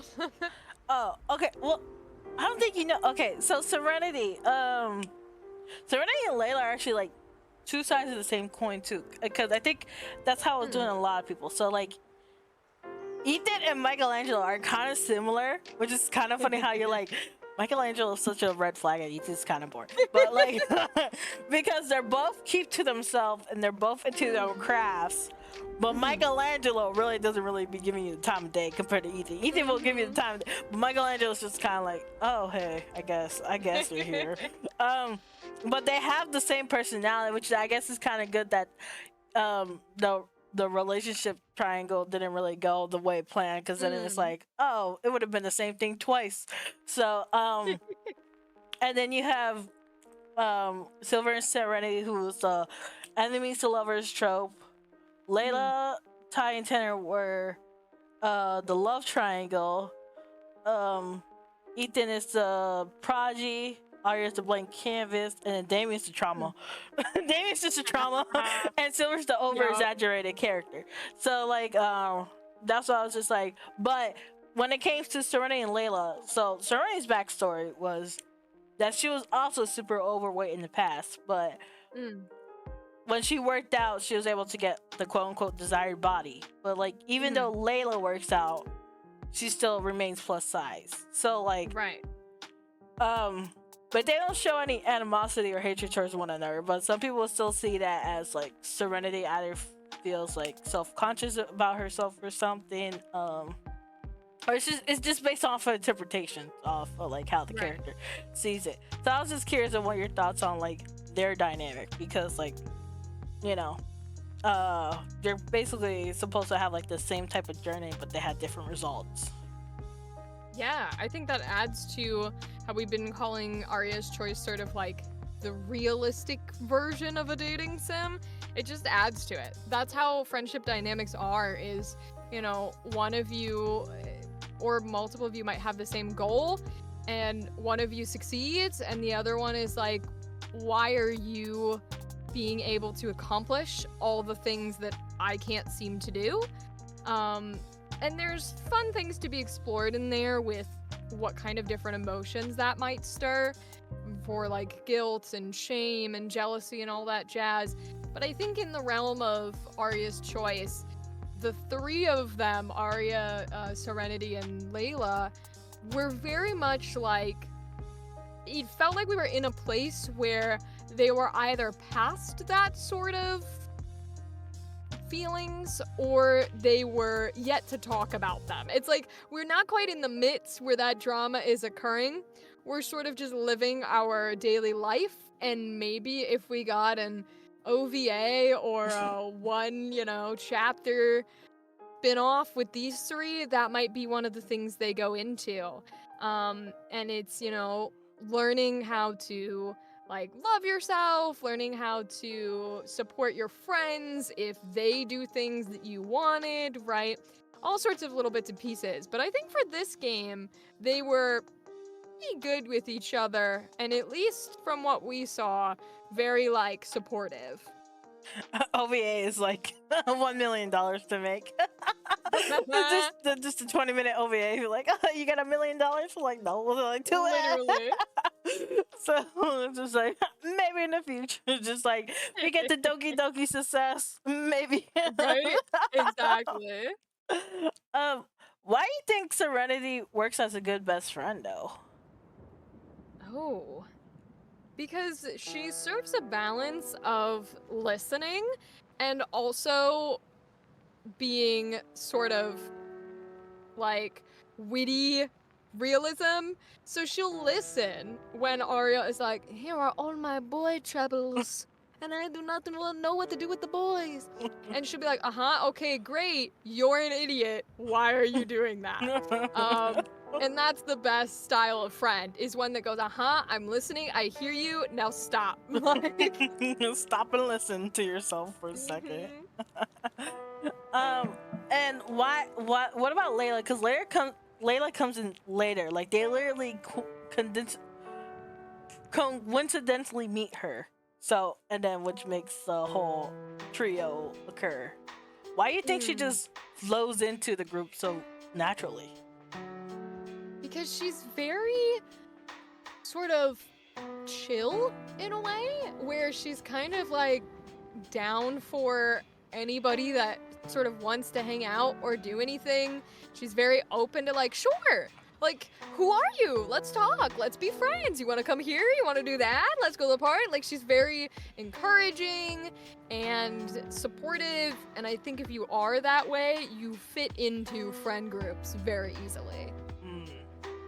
Now, I know you're saying that you found Ty to be very boring, but when it came to his relationship to him and Layla, or Layla and Tanner, did you find him a little bit more interesting? With him and with Ty and Tanner? Like, Ty and Tanner and their crush on Layla. Like, okay. Yeah, like when you're not romancing them and they're strictly just focused on getting with Layla. like, and so like Layla's more on the focus, and you see how they act with one another, and it's like because they're friends, but at the same time, those friends are trying to get with her. So it's just like, how do you think that changes the dynamic? It's interesting. I do like being the observer a little bit. Yeah, that's the whole point. Yeah. Yeah, because you're so invested in like, I am the main character and I will romance a boy that I want and I will go through these scenes, that it's kind of fun, the aspect of being like, ooh, someone else. Kind of like Layla is in this dating sim as the playable character in a different universe. She stole your spotlight. Like, and it's interesting because it's almost like you get to witness the choice that another player is making on their romance options. So it's really weird because it's kind of like Inception in that way, where you're like, I feel like there are two people playing this game. And I think that's quite fun. Like, more of what I mean is like, do you think it kind of lowers their relationship because the guys are trying to get with Layla, or you think it also increases it because when they finally acknowledge that, you know, they're okay with just being friends with her, it's just like there's no more of that attachment, like maybe I could get with her, which happens in like when Layla gets with Silver. I mean, in real life, sometimes it is the annoying idea of like the phrase that like every man wants to get with every woman. They don't want to be friends with you ever. And the second you say you only want to be friends, they leave. Like, that can be annoying and makes me want to roll my eyes. But we are in a dating sim, so I don't have any of that precursor angst about that sort of pursuing a girl type of energy, because that's the point. So I don't think it increases, decreases at all. I think it's just kind of how it works, and they aren't like inherently disrespectful. So as long as you're not, you know, out here being like, oh, you are a bad person for getting with the other boy, I think they're fine. I don't think it's an increase or a decrease. You said inherently disrespectful. You think they're disrespectful at some points? No, I don't think they're inherently disrespectful. Yeah, but did you ever find them during the playthrough like, oh man, how dare they? Like, you know, it's like like there's this there's this scene where Damien calls Serenity. It's like, oh, you know, I liked you when you were chubby too. And someone's just like, that's so insulting. It was just like, it was meant to be cute. Like, you know, that he didn't care if she was chubby or not. And someone's just like, how dare he say that? So it's just like, you know. No, some of those boys definitely disrespectful. I just mean, I don't think the concept of those two pursuing her had any disrespectful stuff to it, but some of those dialogue options in those boys' conversations, yeah, there's a little bit of that in there. There's a little bit of backhand needed. Which one was the one that caught you off guard the most? Oh, that's a hard one. Genuinely, I think anything that comes out of Silver's mouth. That don't count because he's meant to be an a-hole. Like, so that's true. So he's out of the picture because he's supposed to be a red flag. He's literally the walking definition of a red flag. That's a good point, actually. That's a good point. Because you guys fell in love with him for his red toxic. That's how you guys. got me. Yeah. Oh god. Actually, that one that you said about Damien, that's probably the highest on the list, because it's one of those things where, like, when you're writing it, it's fine, but I think that's one of the ones for sure where it's like, oh, Okay, interesting comment. Like, okay, like when it's Reddit, I think it was supposed to be something around the line. It's like Serenity brought up the fact that oh, you didn't even notice me when I was in high school or something like that. It was just like we were like 3 years apart. I was just senior. Of course I'm not, but you're still cute. You know, you're still cute regardless if you're chubby or not. And then like it was taken to the comments, just like, how dare you call me chubby? Instead, it was just like, you know, like he was just like, I would have dated you even though you were chubby. So it's just like more of those things.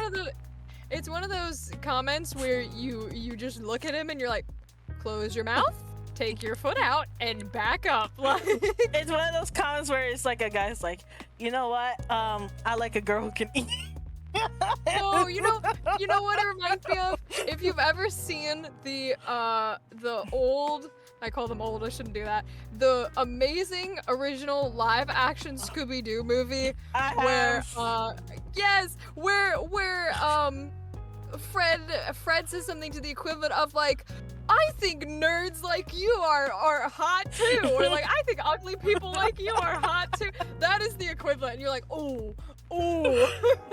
Yeah, there's this one movie, the worst one out of the franchise, Halloween Town College, the college one. Yep. The guy is like, you know, I really like a girl who can eat a lot or something like that. Yes. It's just like, or the troll girl who's in a relationship, and she's like, well, people where I'm from think I'm the prettiest one, and it's like, oh. Like, those type of comments is like, what? And I think that's what Damon did, even though he didn't mean it in that way. It's just like, oh, that was an insult. Oh, the best way to put it, I think you look great without makeup. You actually look prettier without makeup. That's what it's giving. Character. So about the role and character. Well, you voiced Aria. I'm not gonna ask who you voiced. What was your initial impression of the character? I mean, exactly what she ended up being. When I got the little, the dialogue, it was very much, she's cute, she's friendly, she's curious, she's a little naive. But yeah, that was the general vibe. How did you prepare for the role? I always figure out personality traits, like the ones I stated. And then I will sort of figure out like postures, how do they stand, what's their relationship to each character. You're gonna have a different way that you react or respond to your best friend giving you sarcasm versus finding an insult through Davian or something. So sort of developing that inner life is usually the preparation. Ooh, what other voice really stood out to you aside from yours? Ooh. Yeah. All the voice actors are so good. Oh my god. They're all fantastic. Ooh, I don't want to pick one. I like them all. I'm not gonna pick. I like them all a lot. I think they all did a really excellent job portraying the energy of their character specifically. So I'm not gonna choose. Yeah, everyone did a great job, including you. Like, I really like what I hear with the voices. It's so funny. It baffles my mind when I hear you guys say some of the dialogue. That's what I oh my god, especially like towards the end, because the beach episode is like the goofiest episode, and yes, you guys have the weirdest dialogue during that part. The one scene with the girl, the Little Mermaid reference is like, oh my goodness. They're thinking about oh my god, I don't even want to say the one line that I'm thinking of, but where she's like, oh my goodness, I never know what it's like to not be with. I was just like, this girl's unhinged. So, I was just like, oh my goodness. So when I hear those lines, it cracks me up. I'm like, Oh, you guys really said that. I cringe a little. I can't believe this made it to the screen. It's not the worst I've ever said. It was some of it's funny, like the ones you're mentioning. But I am a horror actor. I do all sorts of voice acting, but I have gotten in this booth and screamed literal bloody murder because I've been the victims in horrors. And those characters say some crazy stuff, and I've been villains before, especially like seductress villains. So innuendo lines are they're no new thing to me, and I find them quite hilarious. Yeah, I was just like, oh yeah, definitely. Yeah, I definitely put the tag 16 plus for a reason, because I was just like, this is kind of crazy. Did you have any input into the development of your character's voice or personality? No, Aria's voice is just me. And her personality is just, we've been talking about it, she's sort of the most average human being as possible because you want her to be relatable because she's the main character. It shows up a lot in other visual novel stuff like the Danganronpa games, right? Your main character is very like plain. There's development, but you need them to be able to be placeholders for the person that's playing. So, and Aria's voice is just my own, which was very nice because I can do, different voice styles and different pitches, but it is nice to get cast as a character that is supposed to be relatable with your regular speaking voice, because then you can be like, not only is it easier to do all of the dialogue, but it's also a little bit of an ego boost because you're like, oh, I sound like an everyday nice person, yay! It's giving basic. It's giving I want to go to Starbucks. Yup. Where's my avocado toast and my latte grande? What was the most challenging aspect to voicing your character? Ooh. Definitely making sure that all of the routes still felt authentic, because that can be tricky when you are in choice-based games, trying to make sure that your character is themselves and stays with their personality and stays with their true sort of inner workings when the choices aren't yours to make. So I had to sort of adapt and make sure that I was able to be the Aria who would make that choice for each one of the routes, which keeps her the same. You want that inner core to be the same, but choices do inform a person as you grow and you make them. So that's definitely the trickiest part, are when a player or anyone is allowed to make different choices, trying to keep that character whole and still themselves in the different routes. That's definitely the trickiest. What was your favorite aspects of voicing the character, and even like the favorite moment you had with it? Oh. So, favorite thing about voicing her is that she had a lot of questions. There wasn't, like, she had a lot of statements, don't get me wrong, but a lot of her dialogue was very like, what is this? Or how does that work? Or what do you think about this? Or what are you trying to tell me? And I love characters that are consistently pushing the plot forward, where it's very much like, give me info, give me information, let me respond to it. And I'm very much like playing scene provokers, so I liked that aspect. And the part that I will say specifically that I remember doing, and I think it's because it kept getting changed a little bit, but I just remember that triangular theory of love paragraph.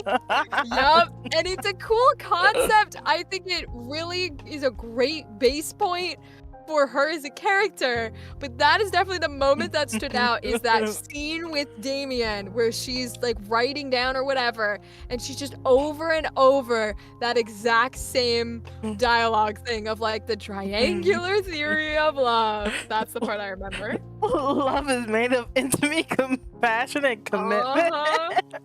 Oh boy. Oh my goodness. It's just like, bruh. I know you said the girls' moments were your favorite. Was there anyone that was your favorite that was like good for voicing, like the hibachi scene or like the beach episode? Like, was there one in particular that you liked the most from there? I mean, scene-wise to voice is always, this is gonna sound so horrible, always the trauma. Oh! Again, I give this answer because I am, I specialize a lot in horror.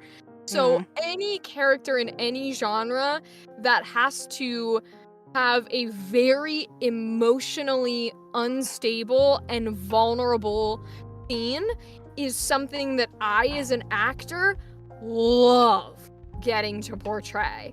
The worse it is, to an extent, but the worse it is, the more I enjoy it, because tapping into that, like, really hardcore emotional reaction is something that just makes me so excited to perform. So definitely the trauma. Was it her trauma or Damien's trauma? I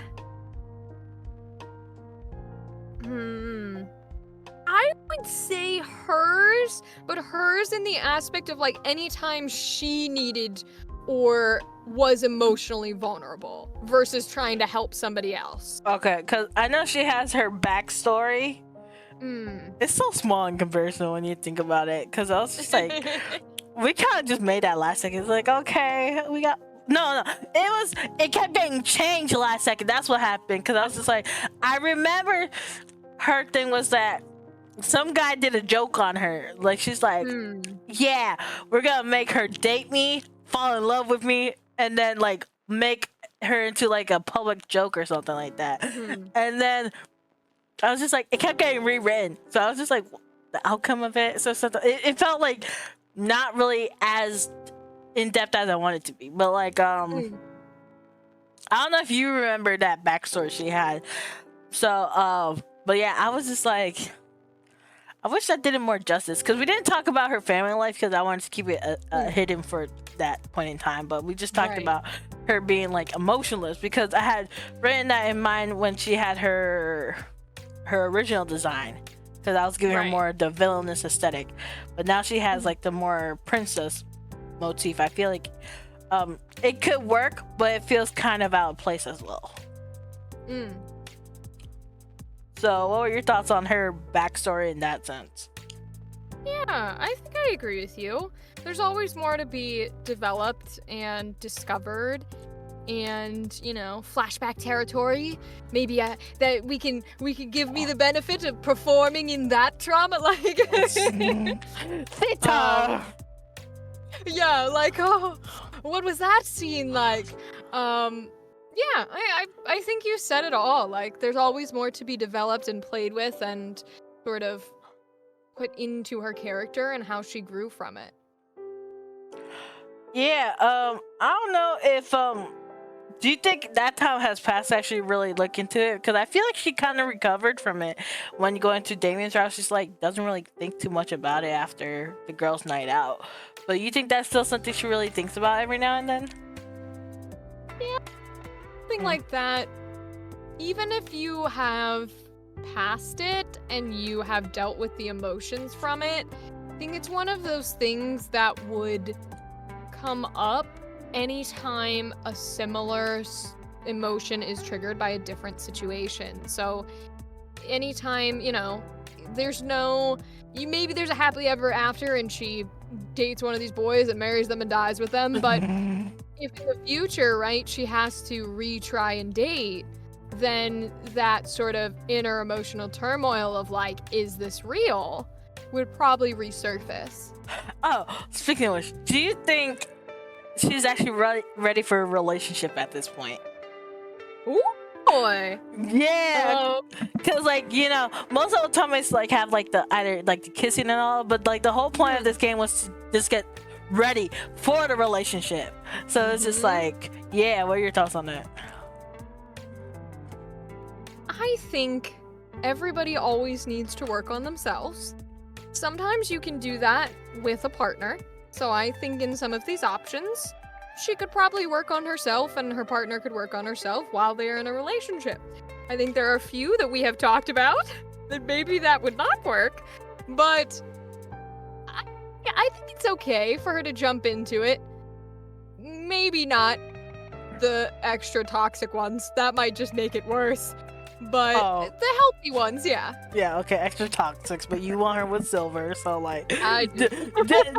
just not Michelangelo toxic, just like silver toxic. Like, I still need to understand why it's one more toxic than the other, but okay. It's just, it's like, I was just like, I know you want to be like silver. She could be with silver, but she can't be with such bias. But honestly, the silver love is understood because even when even now, I'm like, you know what? I think I'm getting gaslight into liking silver at this point, because I'm like, you know what? He's not that bad of a character, right? I was like, I made him. I know he's a bad character. So, did you relate to your character aside from like the looks department? I don't remember what you said in that, because she's a blank canvas. So yes, she's a blank canvas. So I think she's relatable in the aspect of like, I can sort of like mold her a bit to have a bit of my own traits when I was voicing her, right? So there's a little bit of sarcasm that I would not put onto her blank canvas character form when she's talking with like Serenity, or doing some of that banter back and forth with some of the boys. It's a little bit more sarcasm and maybe funniness thrown in there that I don't think her staple point had, that came from me. So yeah, there's a little bit of me mixed in there related to. yeah, she goes for all the toxic guys, just like me. She's just like me, for real, for real. She's going for No comment. Okay. So voice acting. How you get into voice acting? That is a great question. Me personally, I went to college for acting. I have a bachelor's degree in acting.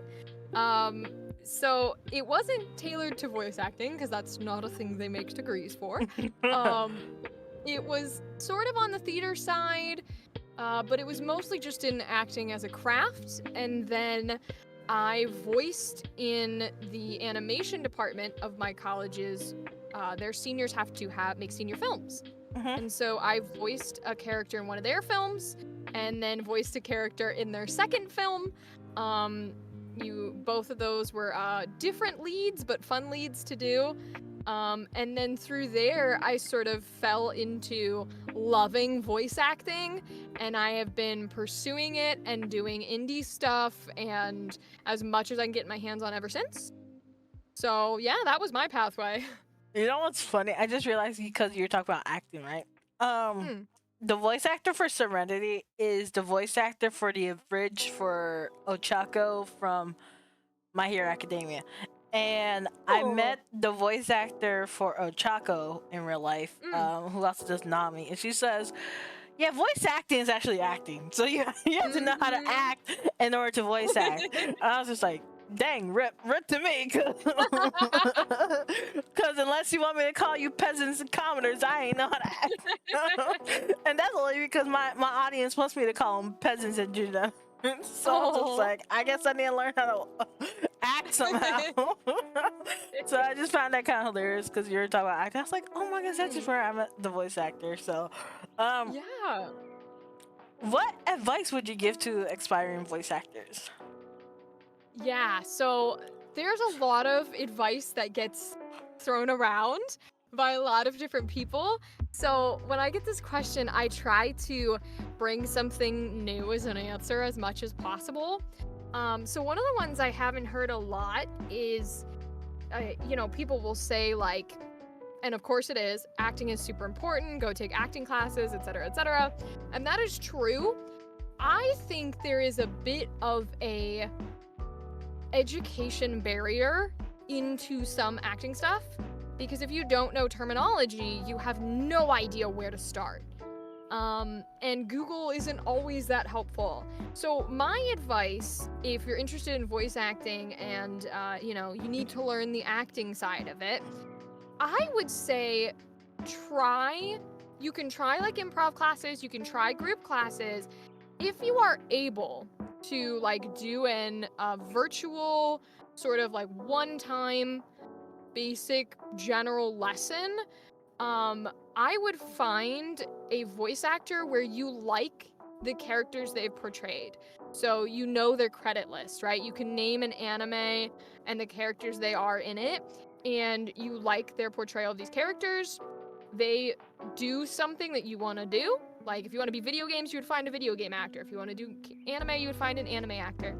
And then find one that offers like 1 hour private coaching.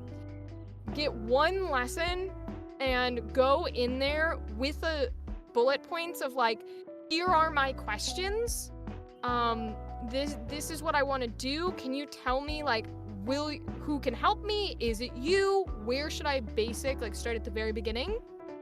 And take that first lesson with them and get advice from them and have them do some acting exercises with you in that first lesson.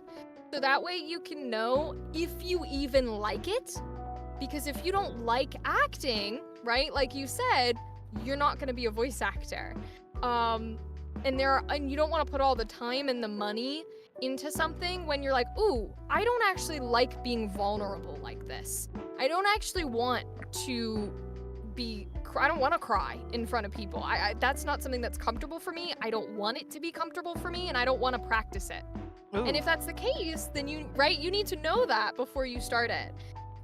So that's the advice I give, is find somebody where you're like, I like their work. They'll do a one lesson, like throw in some acting exercises, answer your questions, and vibe it out, vibe check it, and then go from there. Wow. Acting sounds expensive. What advice would, what are some of the challenges you get as a voice actor today? Ooh, there are lots of different challenges. Depends on who you talk to. I think some of them are, I've always struggled with the fact that the acting industry in any capacity is a networking game. Oh yeah, 100.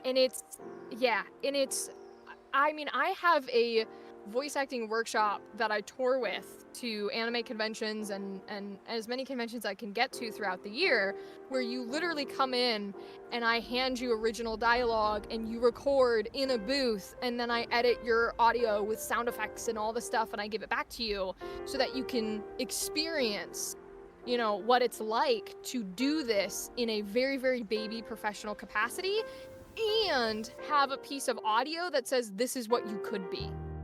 And I do that because since the industry is so networking based, there is a really, really like white picket fence that is like, unless you meet requirement A through Z, which is already really hard to, reach all these requirements of this person who knows this person who can vouch for this person who can do this person, and you've been able to do this and you can prove you can do this and you've paid for this.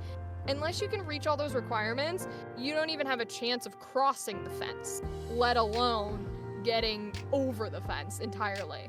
So I think the networking aspect can be really, really challenging, and I like to open that barrier for people who have no idea if they can do this. They just want to try, right? And so I think that's one of the hard aspects of voice acting. Ooh, that just reminds me, because you were talking about SSSGUILLO. SFX. And yeah. and one of the hardest problems was actually putting the voices into the game, like audio engineering. Yes. How do you think it's an easier way to do that? Because like we had to clean up the audio and then we had to add the audio into the game. But do you think it's better just to have one good take and like separate each line, or to have all the lines all in one file? Because we had to keep splitting them during the game process in order to like put them into the game, and that made it what took so long. So it's just like, how can we make it faster, essentially? This is a debate that I don't think people know about. So on the professional side, from the voice actor perspective and the like director perspective, it is usually like, even, you know, you send in sort of a full piece of audio, unedited, untouched, all of the jazz on there, right? You're not sending in like a bunch of little ones. However, from y'all's perspective, when you're cutting and chopping and throwing in and editing and stuff, from an indie perspective, that's really hard. And it takes a lot of time and a lot of energy, because you guys don't have, you know, 5 different people that you can go, okay, he gets paid to cut, he gets paid to edit, he gets paid to what. You guys have to do yourself. From an indie perspective, I have had a lot of folks who appreciate the fact that I, as a voice actor, am able to send in my own sort of like, if it's raw audio, it's still very clear. Like, you're not gonna have noise in the background. It's hitting very specific specs, so you don't really have to do much to it.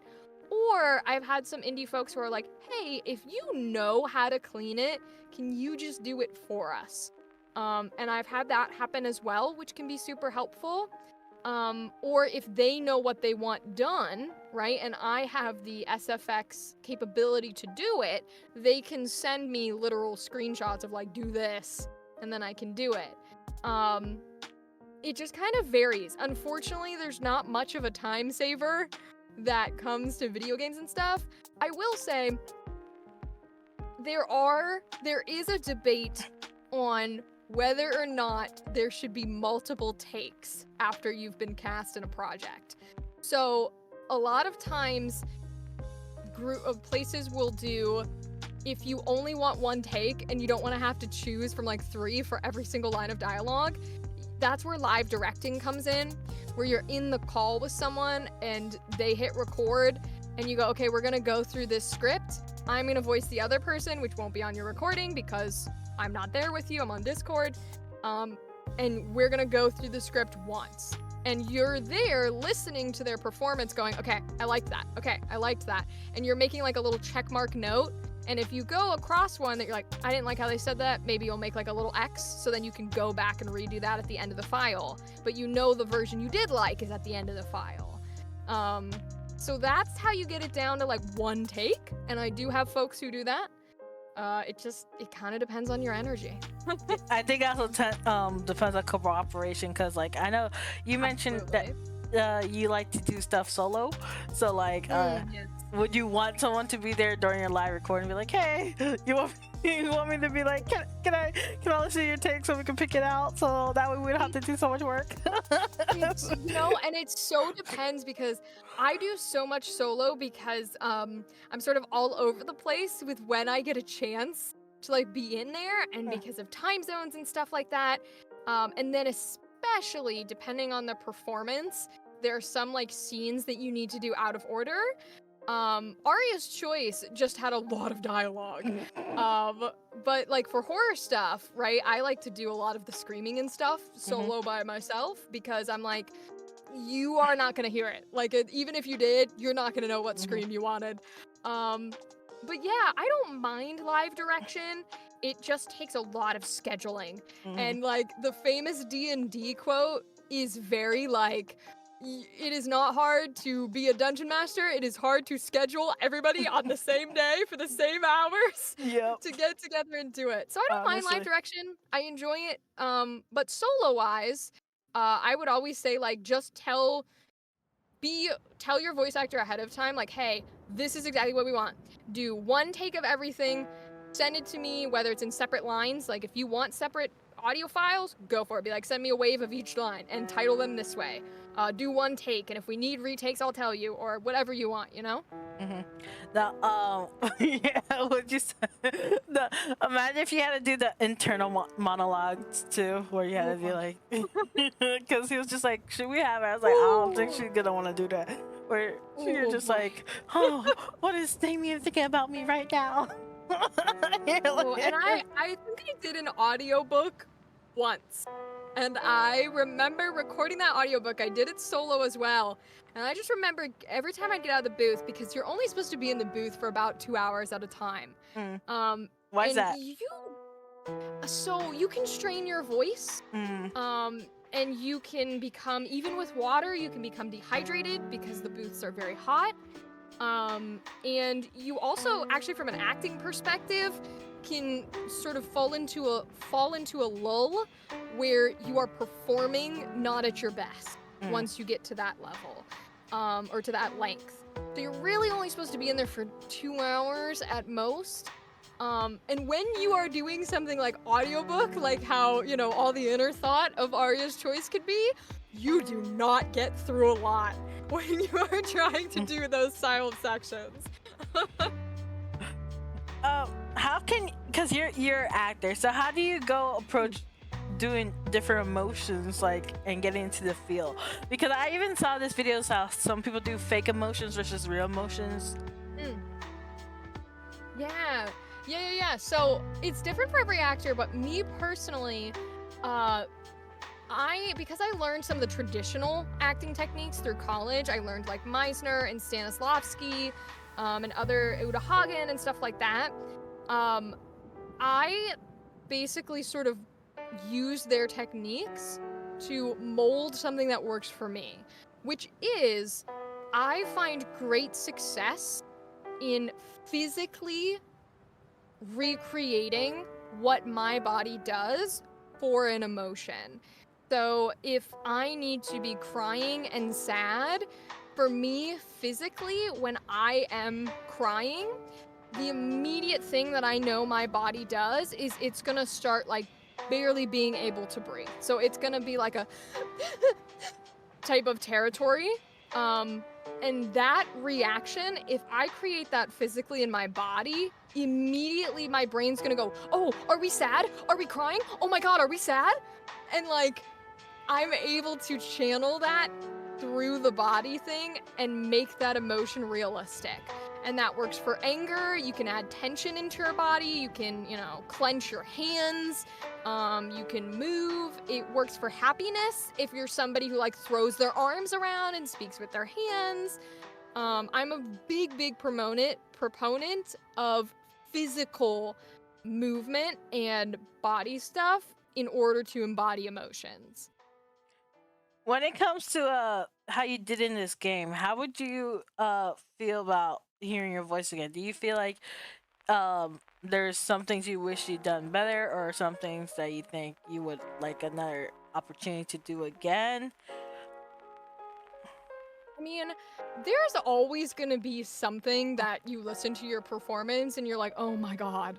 Like, I've learned so much and I've grown so much, and that happens every single day, right? The very first pieces that I started with back when I started voice acting like 4+ years ago in college, I would, if someone played that video for me right now, I would probably hate my life because I'd be like, this is such a bad performance. I feel like I'm not authentic, all of these things.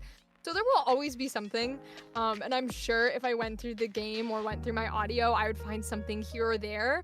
But I'm very much the mentality of be in it while you're in it and then step away, right? Be proud of the work you did and just kind of enjoy it and move forward. So I don't have anything specific that I could give you because that's not the mentality that I keep.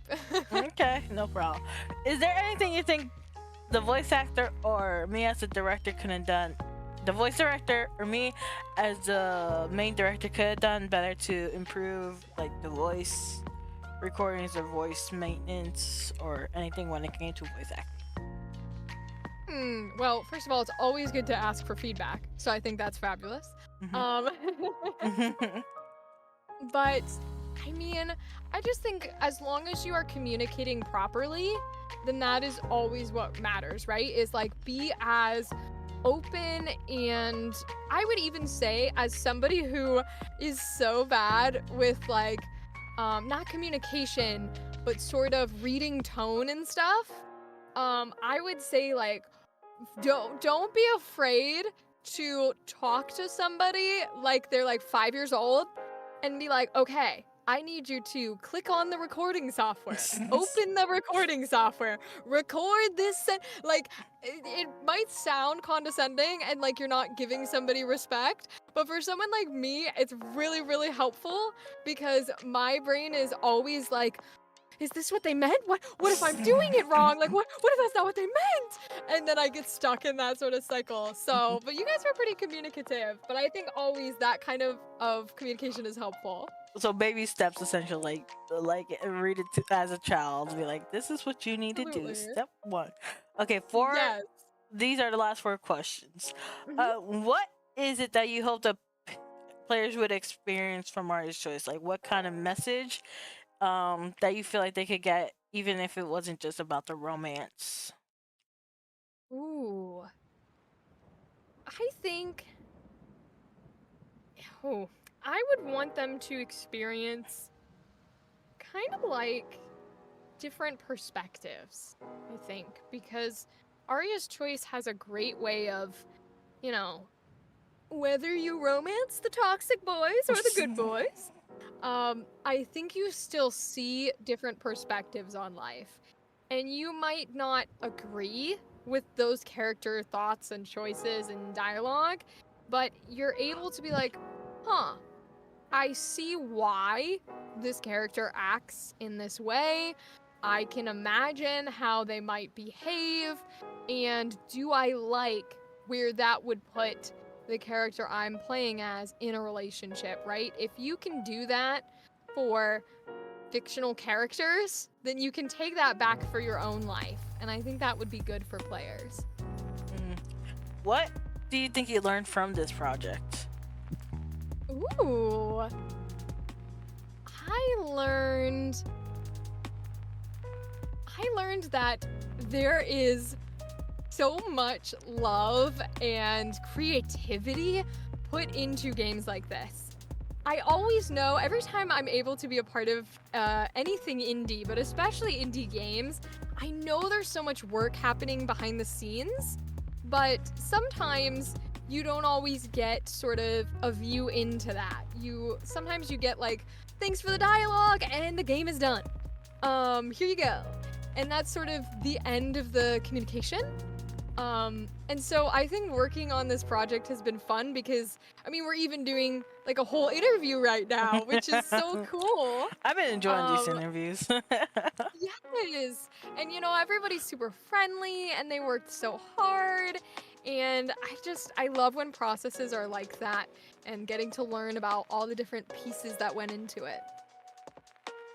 Do you have any funny or memorable anecdotes from your recording at Aria's Choice? Like something you did, you're like, oh my goodness, I can't believe that happened. Oh my gosh, it's that same paragraph. Oh Lord. The love triangles, man. I love it. Yup. The triangular theory of love. I swear there is probably an outtake somewhere of me genuinely just because it became mush in my mouth to where every time I would try to say the sentence, I'd be like, like every single time, I just couldn't say the sentence. I would not be able to get through the triangular theory of love. And then if I could get through that part, I would get to the intimacy passion, like that little section. Oh my god, took me forever. Do you think Aria's Choice is something you're gonna put on your resume now? Be like, or have your friends play? Be like, yo, play Aria's Choice. Oh, like, it is already on my website. 100%. It was on my website. It is on my itch.io. Like, play it, listen to it. If I had any nerds in my family, I would let them play it. But friend-wise, and honestly, like even just members of my community, I'm like, yes, play the game. Play Aria's Choice. I'm gonna need your link so that people can find your social media, by the way. And what is your favorite video game voice or visual novel with memorable voice acting? Is the first part, and the second part is if you could voice any character from a video game, visual novel, or whatever, what would it be and why? Oh my gosh. Okay. So not a lot of visual novels have voice acting, but Yeah. I mentioned it a little bit earlier. I am a Danganronpa fan. Yes. Yeah. Okay. So- hold on. Before you Yeah. continue, the V3 gets on my nerves so much because they really put the incest thing in a part of it. Listen. We're here to talk about voice acting, okay? Listen. All right. I'm So, just saying they ruined V3. Like the first two I could get through. That last one, I'm like, Listen, I totally get it. And it's fine because I was not gonna pick anyone from V3 anyways. But literally like that, I mean, all of them are good. I'm a sucker for a Monokuma. I do love a Monokuma voice. And just anybody who goes crazy in there is fantastic, or anybody who calls out the crazy is also fantastic. But all those voice performances are good. Mhm. There is for I think what was the other question? If I could play one of the roles, right? If you could voice a role from anywhere, who would it be? Yes. So it's not a visual novel, but one of my favorite games / my favorite game is called Baten Kaitos Origins, and that's not the way it's pronounced. That's the way I pronounce it. And when it first came out, GameCube era, had an English dub. Yeah, GameCube era, I know. That's crazy. Crazy. It had an English dub, fully voiced English cast, because it's a Japanese game, had a Japanese fully voiced cast. And so had an English fully voiced cast, which back in the time was weird, but also somehow more like, I don't know. So it had a full English cast. I love it. My favorite game. It recently got remastered, but there's no English voice cast because yup, for licensing and rights reasons, they were not allowed to keep any of the English, only the Japanese. So if I got to voice a role, I think I would genuinely cry my eyes out and be totally satisfied if I got to voice my favorite character in that game. Her/his/their, it's weird, they're not human, their name's Gilo, and I would love to voice a character in that game, 100%. Oh my goodness. I still have to think on that. But if you would like to do the outro in your favorite voice to do with your social media so we could wrap up, that would be fancy. Oh my gosh. Okay, well, I'll do a couple of different voices then, and I'll just make it one streamlined. Okay. Because I have a few. So I'll start here. My name is Rachel Schumacher, and I voiced Aria in Aria's Choice. You can find me in a lot of different places on the internet. I am on all sorts of social media under my name, so you can go look for me there. And if you want to see some other content, I'm on YouTube and Twitch. I live stream there as well as make voice acting content. And don't forget about me. You see, I also make TTRPG content. So if you want some cool Dungeons and Dice shows, you can follow me there as well, and you'll see all of those videos. And yeah, come find me. Imagine if Lloyd's Playbook, you were voicing all the girls. You're just like, and then you voice Aria, and you're like, oh, this is weird. Yup, literally. Oh my goodness. Anywho, thank you very much for joining me. I appreciate it, and this was a fun one. Can't wait to edit this. It's gonna take me forever, but I appreciate it. It was a fun one, and it was good to know your thoughts on Aria. So, Yes. yeah. Thank you. Yeah. Thanks for everyone who watched, and if you guys enjoyed, make sure to play Aria's Choice on itch.io. It's free. But if you want to support, you know, for free, you know, if you wanna. If you want to toss that money in, you know, release on Steam one day, you know, maybe remake it There you go. entirely. You know, we wouldn't mind. So, with that being said, this is JJB signing out. You guys have a great one. Bye bye.